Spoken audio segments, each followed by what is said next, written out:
இன்றைய புனிதர் அறிவோம். ஜனவரி 6, புனித அந்த்ரே பெசத்தி. புனித வளனார் மீதான பக்தி, ஏழை மற்றும் பாதிக்கப்பட்ட மக்கள் மீதான உள்ளார்ந்த ஈடுபாட்டை தனது ஆன்மீகமாக கொண்டவர். புதுமைகளை குறித்து யாராவது பேசினால், வளனாரே சுகம் தருகிறார், நான் அவரின் சிறிய நாய்க்குட்டி, அவ்வளவுதான் என்று தன்னையே தாழ்த்தி கொண்டவர்தான் அந்த்ரே பெசத்தி. கனடா நாட்டில் மன்ட்ரேல் அருகில் உள்ள குவேபெக் என்னுமிடத்தில் 1845 ஆகஸ்ட் 9 அன்று பிறந்தவர் ஆல்பர்ட் பெசத்தி. 12 பிள்ளைகளுள் 8வது பிறந்தவர். தனது 12வது வயதில் பெற்றோரை இழந்து அனாதையானார். தத்து பிள்ளையாக சென்ற இவர் அமெரிக்க ஐக்கிய நாடுகளில் வாழ்ந்தபோது சிறு வயதில் கடுமையான வேலைகளை செய்து வயிற்று பசியை ஆற்றினார்.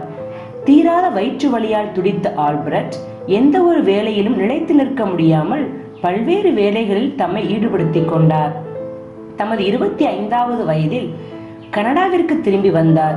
குருமடத்தில் சேர ஆவல் கொண்ட ஆல்பர்ட் பெசத்தி அருள் பணியாளர் ஒருவரின் பரிந்துரை கடிதத்துடன் திருச்சுலுவை சகோதரர்களின் சபை கதவை தட்டினார். அக்கடிதத்தில், நான் ஒரு புனிதரை அனுப்புகிறேன் என்று எழுதப்பட்டிருந்தது. அருட்சகோதரர்களால் இதை நம்ப முடியவில்லை. பயிற்சிகள் தொடங்கியது. அன்றிலிருந்து ஆல்பர்ட் பெசத்தி தன் பெயரை அந்த்ரே பெசத்தி என்று மாற்றிக்கொண்டார். திருச்சுலுவை சகோதரர்களின் முக்கிய பணி ஆசிரிய பணி. ஆனால் அந்த்ரே பெசத்தி கொஞ்சம் கூட வாசிக்கவோ எழுதவோ தெரியாதவராக இருந்தார். இவர் வாழ்க்கையில் ஏற்பட்ட விரக்தி காரணமாக வந்திருக்கிறாரா அல்லது உண்மையான இறை அழைத்தலுடன் வந்திருக்கிறாரா என பயிற்சி அளித்த தந்தையர்கள் ஐயம் கொண்டனர். எனவே இவரை வீட்டிற்கு அனுப்பிவிட முடிவையும் எடுத்தனர். உடனே அந்த்ரே பேராயரை நாடினார். புனித வளனார் மீது மிகுந்த பக்தியும் பற்றும் கொண்டிருந்த அந்த்ரே பேராயரின் விருப்பப்படி முதல் வார்த்தைப்பாடு கொடுத்தார். முதல் பணித்தளமாக மன்ட்ரேலில் உள்ள நோட்டோ டாம் கல்லூரிக்கு அனுப்பினார்கள். அங்கு வாயில் காப்பாளராக நியமித்தார்கள். 7 முதல் 12 வயது மாணவர்கள் படிக்கும் கல்வி கூடம். மாணவர்களுக்கு கதவு திறந்து விடுவது, விருந்தினர்களை வரவேற்பது, மாணவர்களை அதிகாலையில் எழுப்புவது, கடிதம் விநியோகிப்பது போன்ற வேலைகளை செய்தார். புனித வளனார் மீது மிகுந்த பக்தியுடன் திகழ்ந்த இவர் வளனாரின் சுரூபம் அருகில் இருக்கும் விளக்கில் உள்ள எண்ணெயை எடுத்து பக்தர்களுக்கு கொடுத்து அதில் சுகம் பெறச் செய்தார். மாணவர்களின் சிறந்த வழிகாட்டியாகவும் இருந்தார். இந்த கல்லூரிக்கு அருகில் ஒரு மலை இருந்தது. அதன் உயரத்தில் புனித வளனாருக்கு ஒரு ஆலயம் எழுப்ப ஆசை கொண்டார். பேராயரிடம் அனுமதி வேண்டினார். பேராயரோ மறுப்பு தெரிவித்து, உன்னால் முடிந்தால் கட்டிக்கொள் என்று சொல்லிவிட்டார். தம்மிடம் இருந்த பணத்தை ஒரு பெட்டியில் போட்டு மலையில் இருந்த புனித வளனாருக்கு அருகில் வைத்து அதில், இது புனித வளனாருக்கு நன்கொடை என்று எழுதி வைத்தார். ஆண்டுகள் கடந்தன. மிக குறைவான தொகையே சேர்ந்தது. அதை வைத்து 15க்கு 18 அடி என்ற அளவில் சிறிய மரத்தாலான கோவில் கட்டினார். 3 ஆண்டுகள் கழித்து பேராயரிடம் முறையிட்டார்.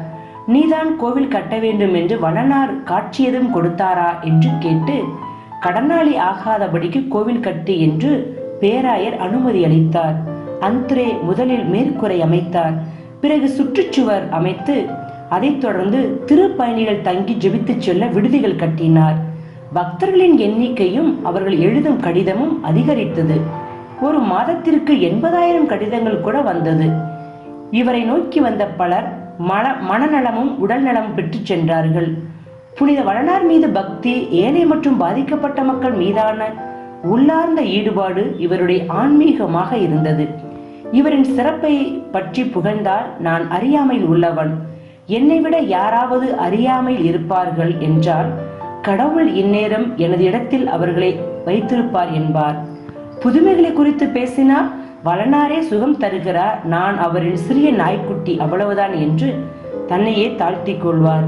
தமது 90வது வயதில் புதிதாக கட்டி எழுப்பிக் கொண்டிருந்த ஆலயத்தின் உச்சியில் தூய வளனாரின் திருச்சுருவத்தை நிறுவ வேண்டும் என்று ஆவல் கொண்டார். ஆனால் அவ்வாலயம் கட்டி முடிக்கும் முன்பே அந்த்ரே பெசத்தி 1937 ஜனவரி 6ஆம் தேதி இறைவனடி சேர்ந்தார். திருத்தந்தை 2ஆம் யோவான் பவுல் 1982 மே 23 அன்று அருளாளராக அறிவித்தார். திருத்தந்தை 16ஆம் ஆசீர்வாதப்பர் 2010 அக்டோபர் 17ஆம் தேதி இவரை புனித நிலைக்கு உயர்த்தினார். புனிதரிடமிருந்து கற்போம். திறமைகளின் அடிப்படையில் மனிதனை மதிப்பிடாது அவர்களின் அன்பு செயல்களை கொண்டு மதிப்பிடுவோம்.